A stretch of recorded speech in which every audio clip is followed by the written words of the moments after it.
Thank you, Nicole, and welcome to all of our participants today. I'm Steve Sheahan of IBM. I am the co-chair of the Atlanta chapter, which is one of IAOP's most active hubs.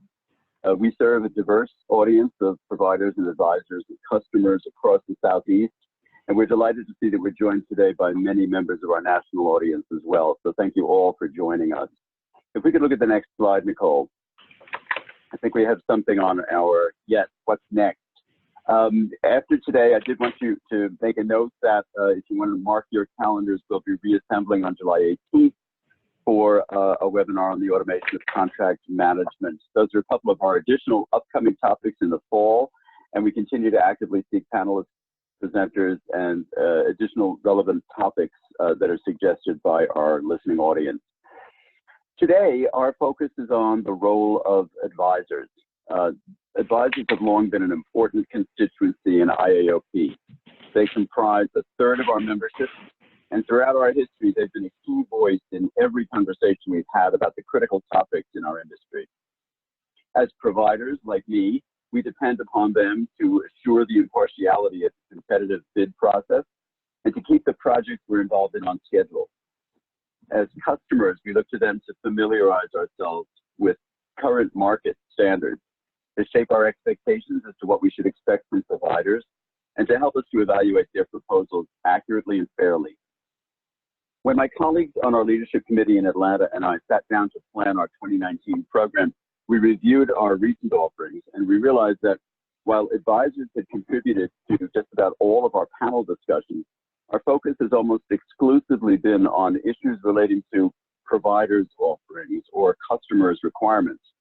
We recognize that we've not focused on the outsourcing process itself in a while, and we decided it was finally time to pass the microphone to members of our advisor community for a view of what our world looks like now through their particular lens. I'm delighted today to be joined by representatives from three of the leading advisory services firms. So let me introduce our panel. First, we have Julie Fernandez, who is a partner and senior level advisor at ISG. Julie has nearly 30 years experience in HR technology solutions and service delivery, sourcing, and automation in HR. She's a recognized thought leader in the industry, a conference speaker, and published author on topics ranging from HR technology, HR automation, and RPA, shared services, HR providers, and global payroll. Julie has led many of ISG's most complex global HR assessments and transactions, and currently she oversees HR transformation services for ISG clients. Welcome, Julie. Thanks, Steve. Glad to be here. Next, we have Simon Tarsh of Deloitte. Simon is one of the leading authorities in global business services, including shared services and business process outsourcing. He's been advising clients globally in this area since 1991. And has advised a large number of multinational corporations and airlines over many years. He's a well-known authority in the industry, a recognized speaker, and author of several white papers. Simon leads Deloitte's BPO advisory team and is based in New York. Prior to joining Deloitte in 2007, Simon led the BPO advisory practice in Europe for TPI and was based in London. Simon, thank you for joining us. Thank you so much. Glad to be with you. And rounding out our panel, we have Nishant Verma, who leads Avasant Healthcare and Life Sciences practice area. He's a partner with over 16 years of experience leading strategy, transformation, and sourcing programs for global clients. Nishant has extensive experience in offshore sourcing management, cost optimization, technology and solution selection, contract negotiation, and service delivery management. He's advised and enabled business leaders on design, implementation, and program management of captive, shared services, and hybrid business and operating models. Nishant, welcome. Hello, everyone. Steve, thanks for having me here. And thanks to all of you. We're really delighted to have so distinguished a panel. I will also remind our listeners that the views we will be exchanging today are ours alone and do not necessarily reflect the views of the organizations with which we are each affiliated, which frees us to tell you what we really think. And so to get into that, let's go directly to the discussion. Let me first ask the panel, why advisors? how does an outsourcing project benefit from advisory support? Isn't this the kind of thing that customers might be able to do on their own? And what would you say to a client who was going to try to do that? Julie, let me start with you. Sure. Well, so as advisors, we live and breathe the market with a specific focus on the scope and providers that you're considering. It's pretty easy to dig up a list of provider names and start conversations. It's hard to know which ones are really best suited for your situation and how the differentiators are going to impact you the most. For you clients, engaging an advisor tells providers that you're serious. So that sets you apart from all the activity and the inquiries, that kind of lose their way, drag on endlessly, or, don't even know what questions to ask. Your advisors have seen dozens of ways to navigate the challenges that you're going to come across, the good, the bad, and the ugly. And so you should count on them to share that. And lastly, before I pass it over to others, for clients that are inclined to do it yourself, if you have the right resources and bandwidth, great. It's kind of rare. So yeah, seek maybe targeted support in that case. Yes, engage procurement. They get the sourcing process for your company, but not the depth of SME information, SME type knowledge that you need. Get a PMO involved, get a financial analyst involved, but don't mistake that availability of resources for the expertise you're going to need in your particular sourcing initiative. Thank you, Julie. Very good. Simon? Okay, so I'd support what Julie says. The normal analogy that I use is when you don't feel well, trying to treat yourself without going to the doctor. So I think that the first thing is that an advisor can help you to shape your outsourced deal to make sure that the balance between what you outsource and insource is optimized. That there's a provider market for what you want to do, but you retain sufficient control of what you do in-house, particularly in the market which is in evolution from a labor arbitrage play to a digital delivery play. I think secondly, in terms of the actual outsourcing transactions, making sure that they're robust and rigorous, that they are balanced and fair, that they're thoughtful and thorough is critical. I've seen many outsourcing transactions where the contract is skimpy on detail, where the transparency is not around, where things are not thought through, and they subsequently fail to deliver. And then thirdly, around transition and governance, making sure that the due diligence is done robustly, making sure that the data is gathered correctly, making sure that that the resources are optimized on each side and thoroughly project managed. I think that what an advisor does is able to complement a client throughout the end-to-end journey.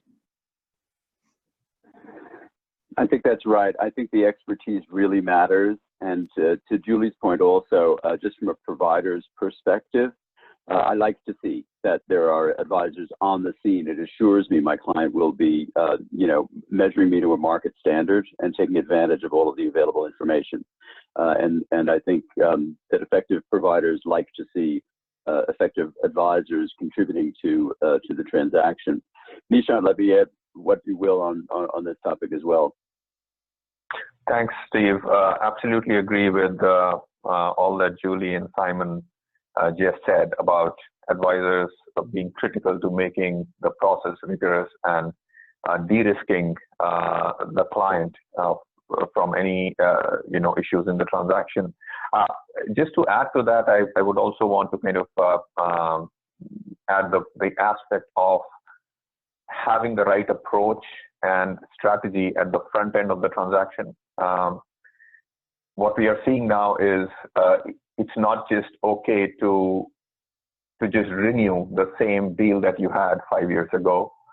And some of the clients have become good at doing that because they have, all the good paper from ISG, Deloitte, Avasant, and others that they used 5 years ago, and they might believe that that's the best way to kind of roll forward, invite a new set of vendors, and probably get an incremental saving or slightly better service levels, etc.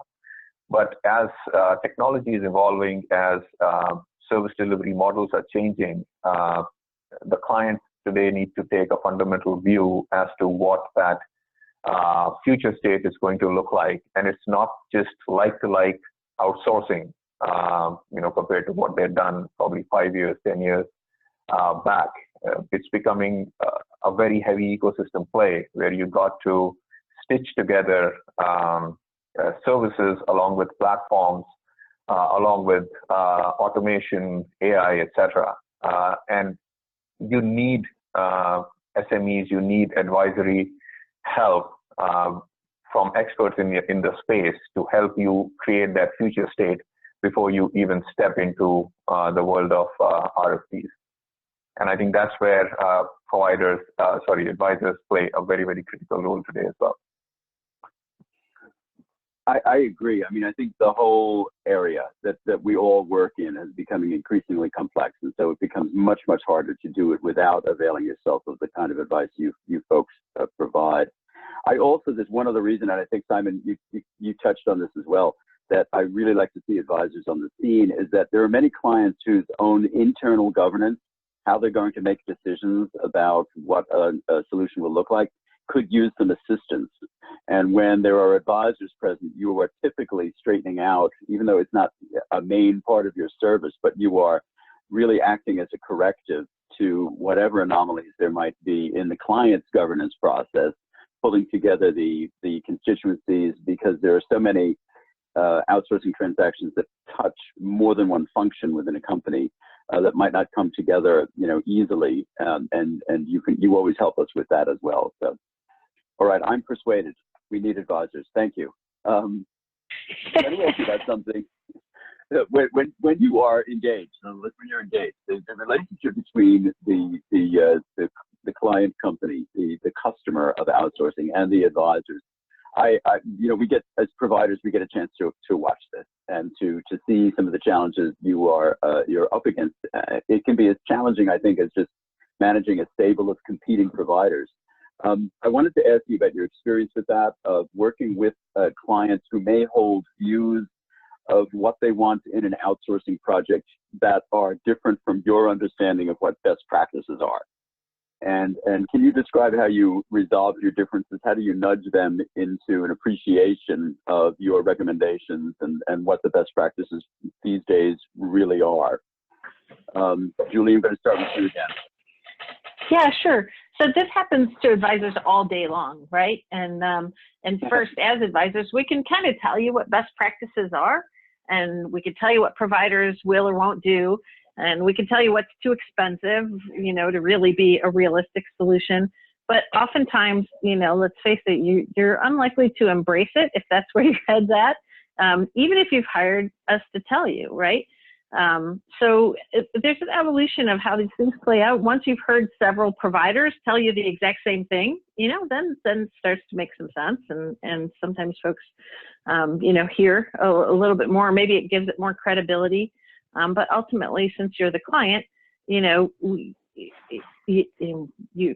can advise, but you're going to decide what you're going to do. And the value of having a good advisory partner in the mix is that, no matter what you decide, we will find the best way to navigate your choices and set you up for success and minimize your risk. Mm-hmm. Thank you. Simon? So I think the first thing in your question to pick apart is where you talk about clients. Who are clients? Because clients might be corporate organizations, but those corporate organizations are made up of people, and the people within it have different roles, different responsibilities. So, my experience is different people within the client organization have different views, different roles, different priorities, different asks, different perspectives, etc.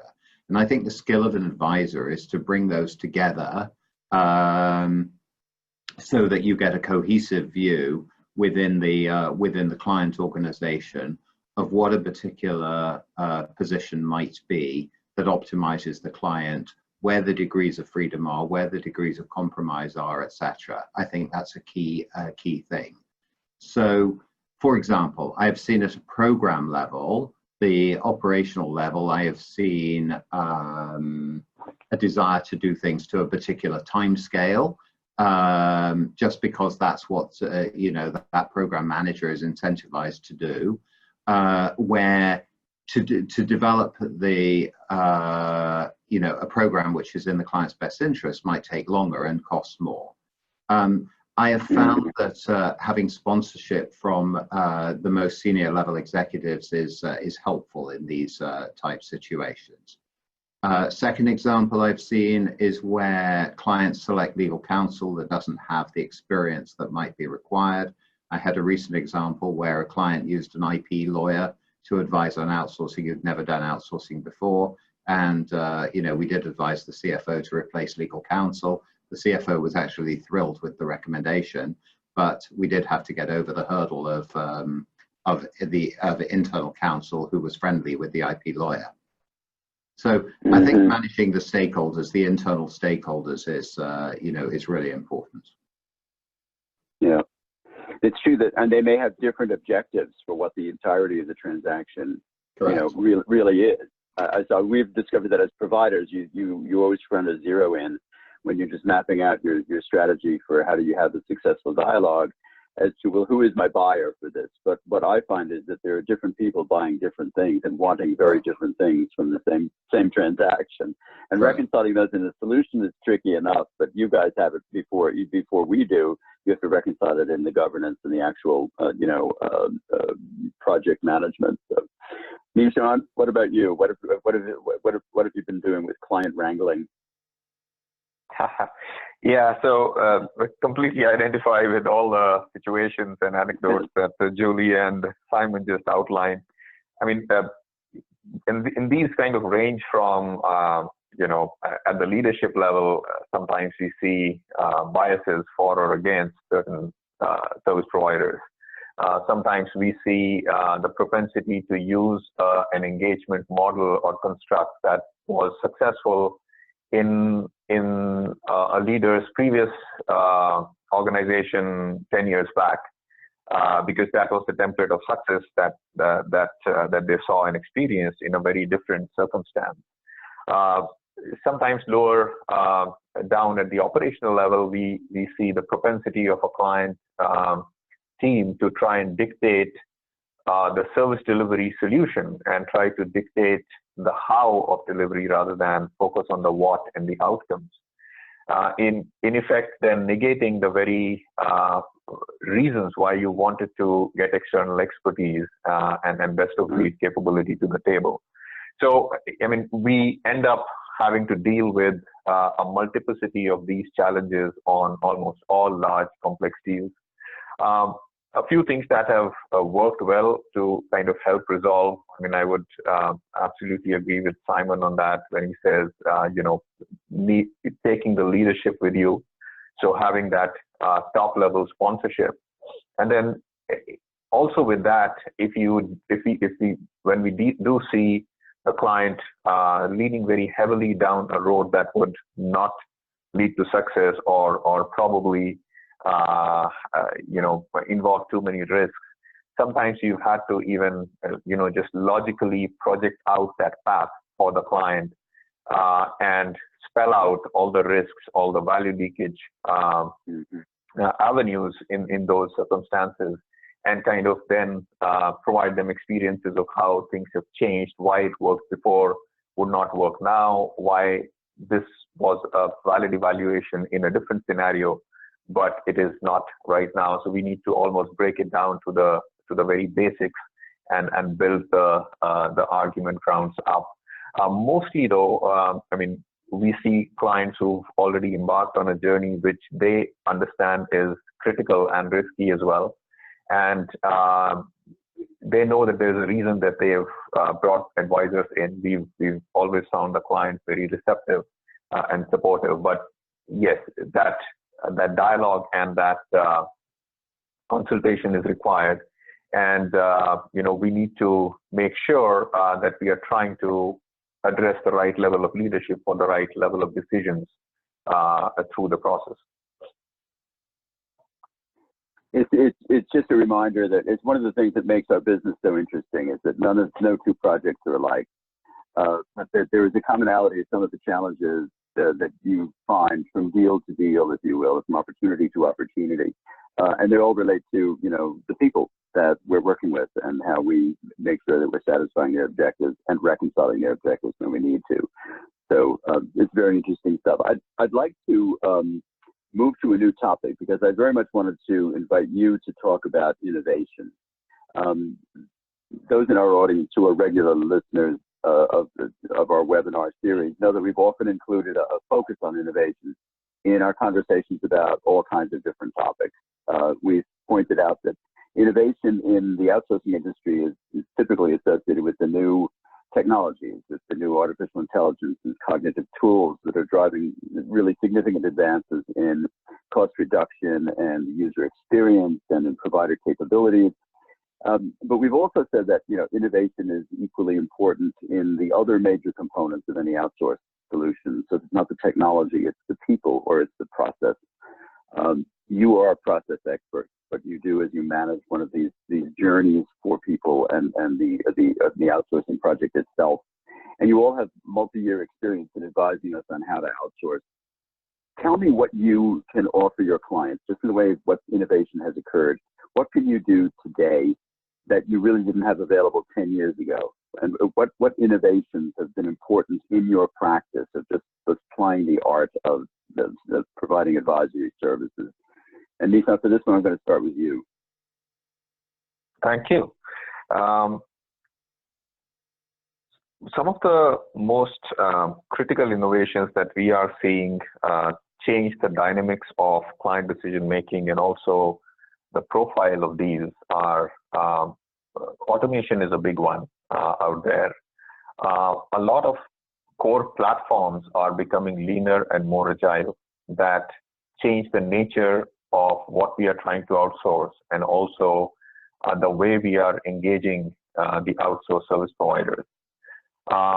Cognitive technologies are, I would say, a step up from AI, which again are opening new ways of outsourcing. Now, what all of this does in conjunction is what used to earlier be outsourcing to minimize the cost of a certain set of FTEs is starting to become to morph into how do we optimize the process using these technologies, and in that same vein, then how are we making sure that we leverage the people, the skills in the best possible manner while reducing the total effort required for a process, and following up on that, how do we reduce the total cost base of it? Now, what it has done to engagement constructs is the industry had gotten pretty good at breaking down processes into silos and looking for the best of breed for specific portions of processes or specific types of processes, trying to run it down to the lowest common denominator in terms of cost. With these new technologies in play, it has allowed us to look at processes more holistically once again. And instead of looking at quote unquote multi-sourced models to try and minimize the cost exposure for the client, it is now opening up the possibilities for us to look at an ecosystem play for the client. And that's fundamental to how some of the deals are changing now. That's fundamental to how we can create a new value for our clients going forward. But then it also needs a change in the mindset of the client leadership, and it forces them to start looking at outsourcing initiatives more programmatically across their organization rather than tackle let's say AP, procurement, accounts receivables, accounts payables, etc. as disjointed silos of effort and activity. Mm-hmm.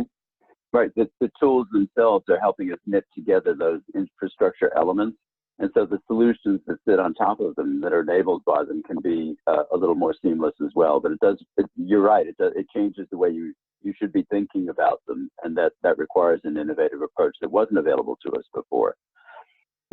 Interesting. Simon, what about this innovation? When you think about that in terms of the work you do, where is this? Well, you know, I think that the innovation makes you look at the contracts and the way work's delivered somewhat differently from previously. You know, for a long time we've had a labor arbitrage-based delivery model, which has been underpinned by process standardization, by workflow, by some tools. Software type tools and applications. I think that now with the move to automation, I think that things are changing. Everybody talks about automation, but automation, I would say, is not a silver bullet. And I think for automation to be successful and possible requires process standardization. Nishant talk about sort of end-to-end process. I think that our clients are moving in that direction, but I by no means are they at the end-to-end process definition.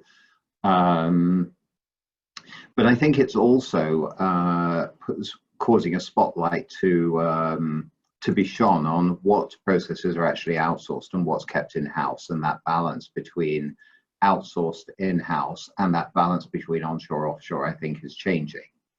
I think the other thing that is also changing is that the innovation and the digital delivery is going to allow a move from input-based pricing towards output and progressively outcome pricing, and I think that's an innovation that the clients need.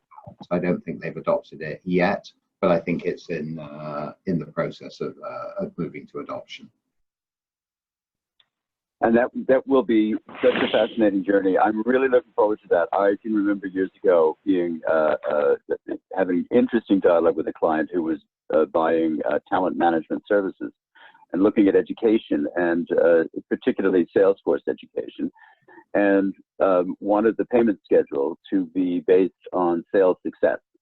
So if we were selling talent management for sellers, we'd only be paid if they were selling more. And it was very difficult to draw a straight line, given the technologies that we had at the time, you know, to really draw a straight line. It wasn't polluted by a lot of other influencing factors, but a very interesting concept to say, I really only want to pay if this is doing what I want it to do. And that may be a source of innovation, is what lens are we looking at this through? What is it we want to do? And, you know, how do we think about it? One lens we're finding that changes a lot of things is the primacy now of the employee experience, or the end user experience. That can knit together a lot if you design your processes and systems from the end to the beginning, and start with what is this like, and how do you have a consistent experience with your infrastructure services for all of your workforce, for example, whether you're doing finance and accounting or procurement or whatever. And if you start let that be the decision driver, it changes the way you look at it. It's innovative in a way because it organizes everything around a central principle of ease of use and intuitive design and things like that. And then you go backwards through the process and say, well, what should these operational processes look like? And it does force a lot of innovation in a number of ways along the way. Again, it's driven by technology, but it's also being driven. The technology has triggered a different approach, a really different looking at who's using this stuff. When is it effective? It's effective when the end user can use it and be more effective in their position, in their job, you know. So Julie, anything to add on this whole subject of innovation? Yeah, you know, just real quickly, to continue on what you're saying there, Steve, a decade ago, sourcing really, you know, kind of suffered from a lack of structure and diligence, right? And Nishant mentioned that, you know, there are some cautions around patterning today's renewals off of tomorrow, or today's renewal off of the sourcing agreements that you had in place. You know, we've worked hard for a decade or more to bring structure and diligence there. And today is all about digital, agile, and yes, experience, right? And those are the things that are moving the market. And so we also expect outsourcing and our sourcing activities to become agile.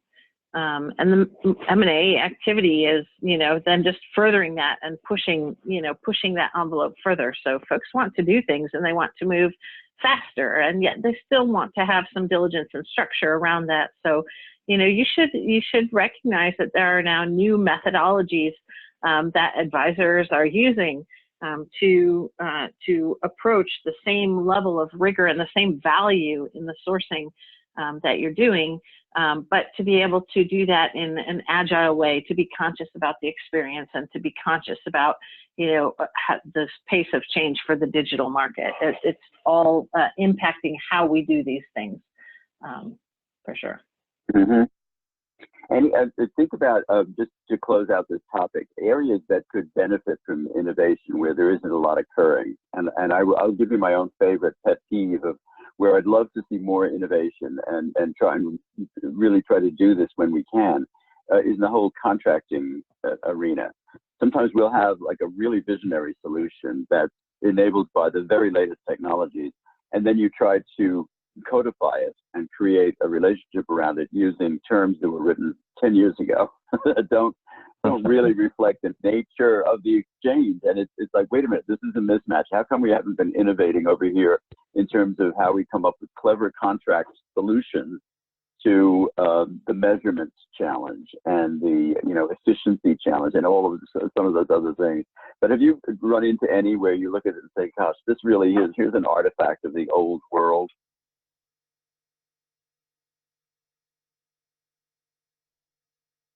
Yeah, and that happens all the time because a few reasons, right? I mean, one, some of the legal paper or the contractual construct still tend to borrow, as you said, from stuff that was done earlier.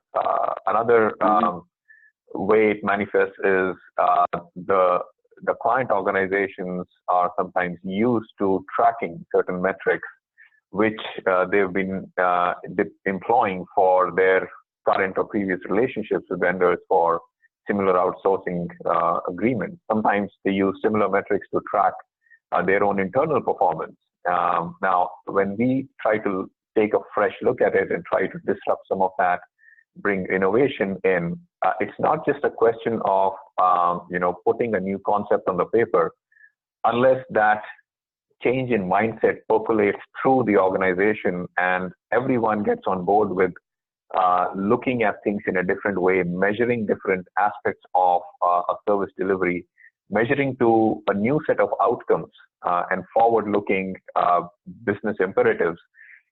It's difficult to, through a 3 to 6 month or sometimes 9 month RFP process to change all of that perspective and completely refresh the whole construct of a relationship. Now, we try, and sometimes we are successful, sometimes we are not as successful.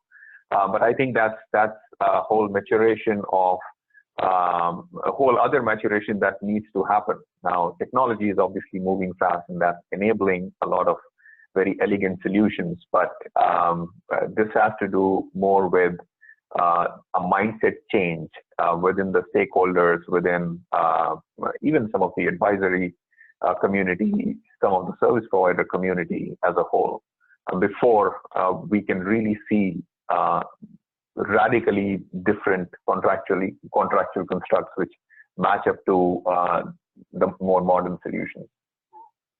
So it's definitely lacking. I completely agree with you, Steve. Yep. Makes me think about even just things as simple as bundled scope and pricing, right?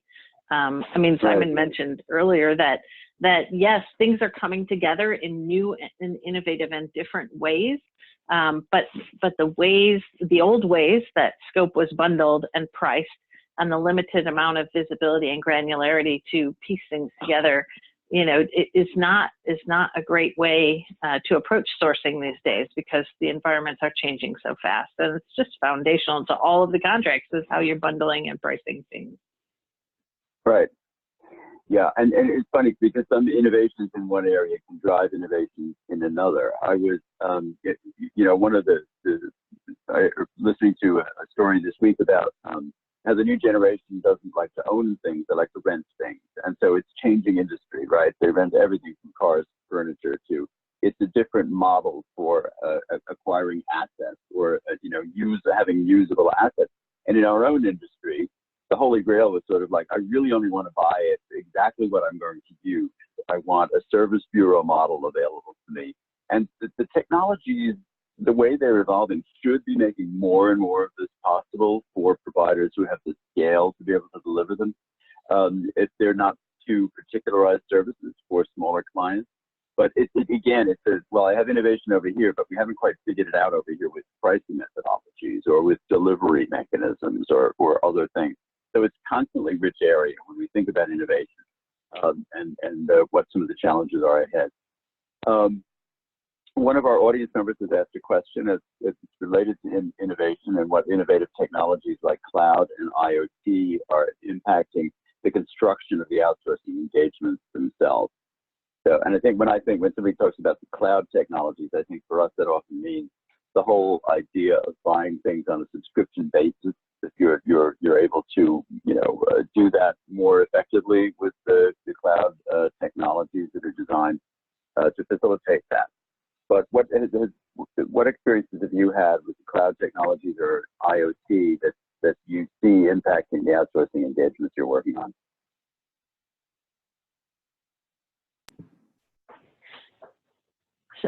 So in HR has moved pretty quickly to cloud, and we're usually not at the forefront of things, so that's been fun.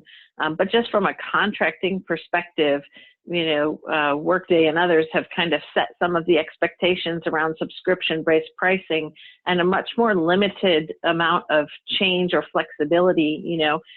Starting with a provider or technology's paper instead of starting with these big heavy client templates, is a fundamental reversal of how folks have looked at sourcing, for years. And so that's just one that I would point to. Mm-hmm.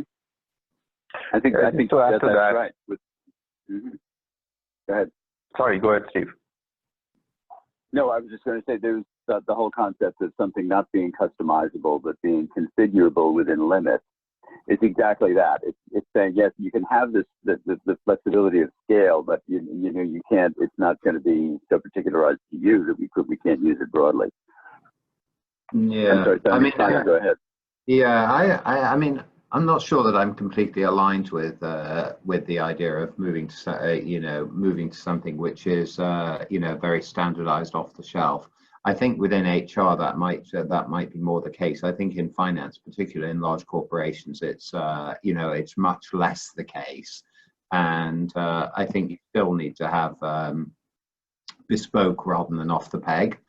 I think that there'll be elements of the finance service that can be developed in a more standardized way, but I'm not sure that it's by any means universal. Particularly in large corporations. Mm-hmm. Okay. Nishant, anything? So just directionally what this has done is, although I absolutely buy the point that Simon is making that it's cannot all be off the shelf, but directionally it has started moving things towards a higher degree of standardization, which has done a few things. I mean, in addition to making some of those contracts and terms and conditions more standard, as Julie outlined, it has also eliminated various roles within outsourcing. So for example, moving to a SaaS-based solution instead of a custom app which is hosted locally, you are eliminating a lot of server maintenance, you are eliminating application maintenance, custom app development and support, because all of that is being packaged as an offering. So in terms of, it definitely serves to simplify the client's environment. It serves to simplify to some degree the contracts that the client has to deal with. Sometimes, it also restricts the ability to kind of tailor something to the client's requirements, and then that goes back to a more fundamental question, as Simon was mentioning, as to whether that solution is indeed fit for purpose for the client or not. But moving forward, as we see more and more of these solutions getting also tailored along lines of verticals, not just being a horizontal-based F&A solution, for example, I believe the direction we are going is that we will continue to see more standardization, and it serves to reduce effort. It serves to take out, make systems leaner, both in terms of processes, technologies, and contracts. Yes, and we could do a whole program on the industry differences, which you touched on. When we create solutions like this, to what extent do they need to be variable industry to industry or particularized for it? So when you're doing it, like Julie and I work in the area of HR for the most part, how different is that in the transportation industry than it is in the healthcare industry when you're talking about a fundamental relationship between an enterprise and its workforce? Is it essentially the same? Are you leveraging the same kind of tools? Do you focus on the same kind of employee experience? And how, if at all, do you have to particularize it? And Simon, with yours, if you're looking at finance and accounting, I know there's distinct differences that might express themselves in an outsourced solution. Energy accounting is different from, I know enough to know that it's different from some other kinds of accounting that we do. So some of the financial services, some of the financial disciplines will actually vary from, more, I think, from industry to industry. But it's a real issue. We want to take advantage of the commonality of being able to design a broadly available solution. Certainly at IBM, that's certainly something that goes into the idea of technology development, of making something democratized and available broadly, but then customizable on top of that. But so it's just a challenge for us as to how we think about it, and that we're not thinking too narrowly within an industrial view. Interesting challenge. Let me ask you about something I know is of interest to our listeners. Whenever I have advisors gathered, you have some special insights you can give us that the rest of us just don't have, because in your special role, as advisors, you have access to a broader view of what's going on in the industry than the rest of us do. You stand to be involved in more transactions. You work typically in a broader array of industries than many of us. So you may be in the best position to spot trends before they become evident to the industry as a whole. And so I'd like you to invite you to talk about what you're seeing in your practice. What do you see happening in outsourcing now, and what do you think it means for us? Who we're going to pick on? Simon, you go first this time. Okay. I think that's a tough one because it's so broad in terms of what's happening. Yes, we're all talking about the move to technology, but I think that what I'd point to, I think that the traditional back office processes, a lot of the work's already been done, especially in finance. I think that we're seeing a lot of renegotiations. We're seeing some more drive to technology. But what I'm seeing is a move to go beyond the traditional. So, for example, I was talking to a client about sort of legal type services, how you document requirements for legal type processes. I've been talking to clients about healthcare type solutions. I've been talking to clients about actuarial type solutions, so a much broader range of of possibilities for outsourcing, which involves deep industry specific knowledge type content. So I think that that's going to be one direction that we see things moving in. Okay, Nishant, trends. So in addition to what Simon said, one of the things that we are seeing is, if you look back about 10 years ago, the way clients would use outsourcing is they would select a technology, or they would have a set of they would have a technology footprint.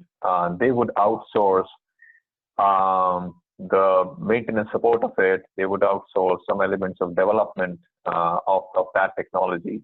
Then separately, the businesses would look for external expertise to run their processes more efficiently from an FTE and cost perspective. And it would all kind of add up to some way of enhancing organization-wide efficiency or effectiveness or cost, and sometimes, you know, all of those together. Increasingly, we are seeing, and again, enabled by technology, the nature of some of these initiatives changing, where these services are being bundled together, where we are looking at a service being sold around a technology bundled in as a solution. We are seeing partnerships become very critical in the marketplace. So partnership between traditional service providers and the pure platform providers.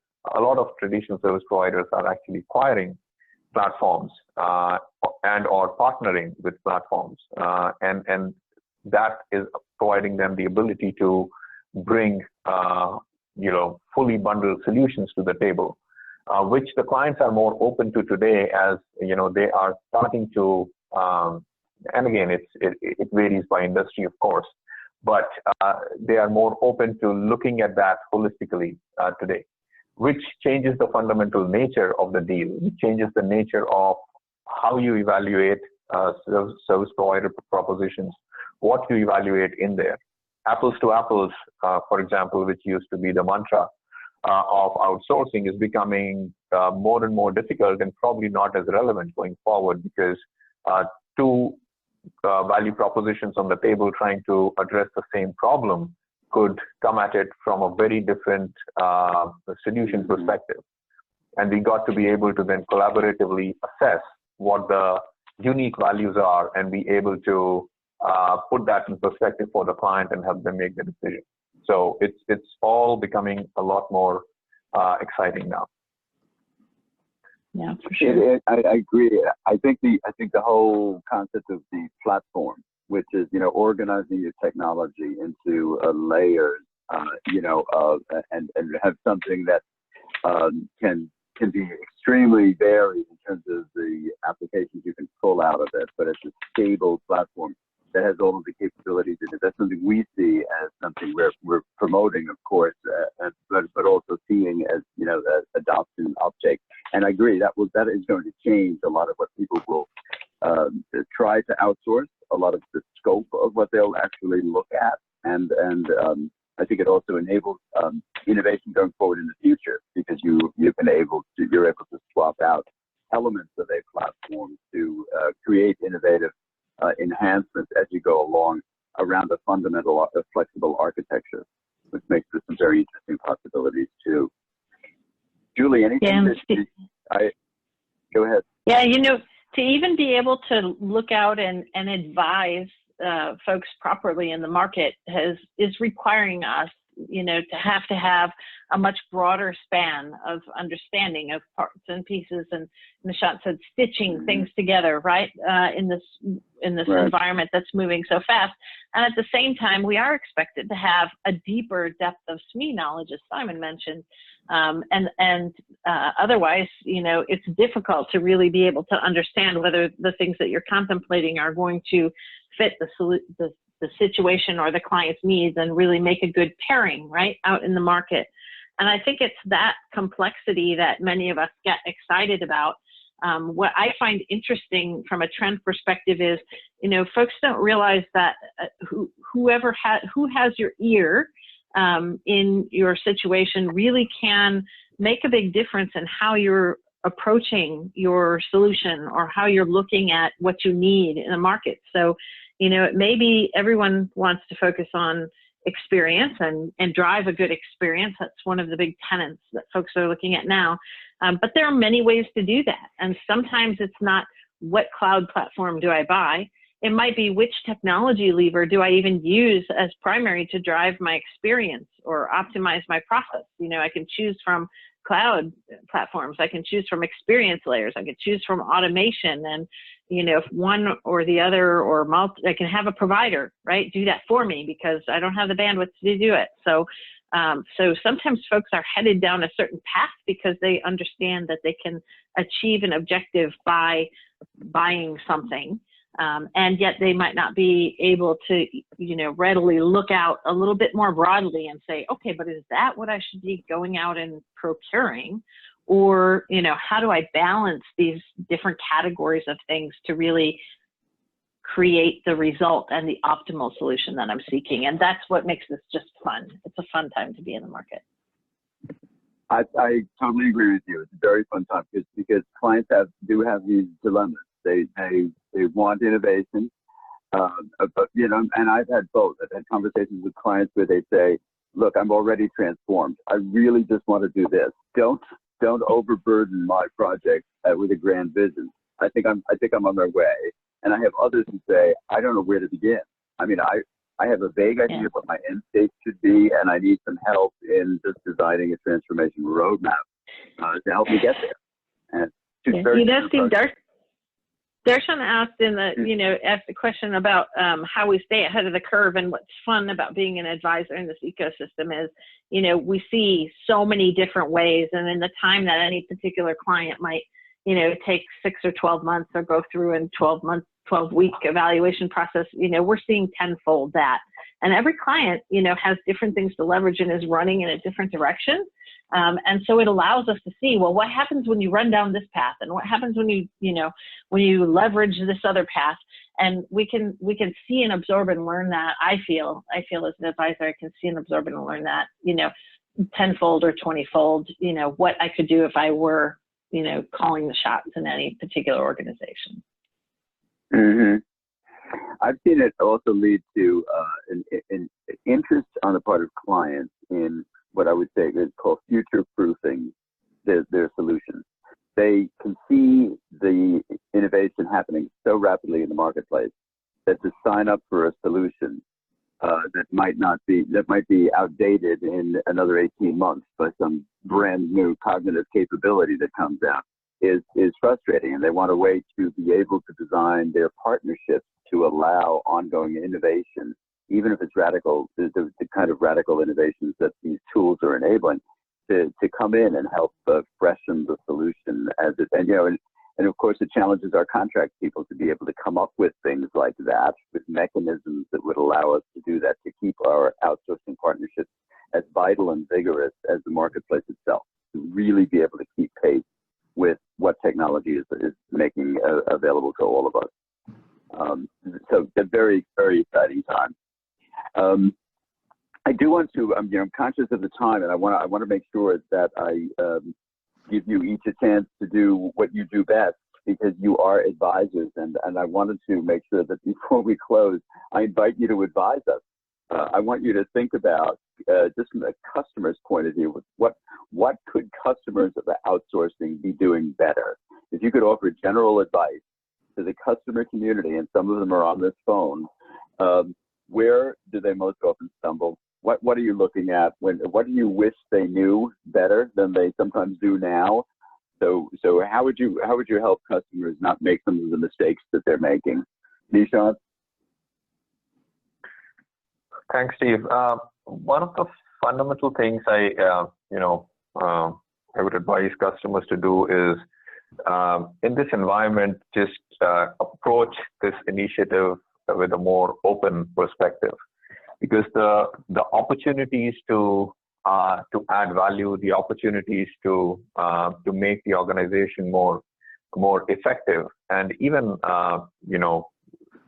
improving other markers of business, not just cost, internal employee engagement, employee experience, customer experience, and enhancing your overall brand. A lot of times, these motives or objectives now are not siloed. They can all be achieved together.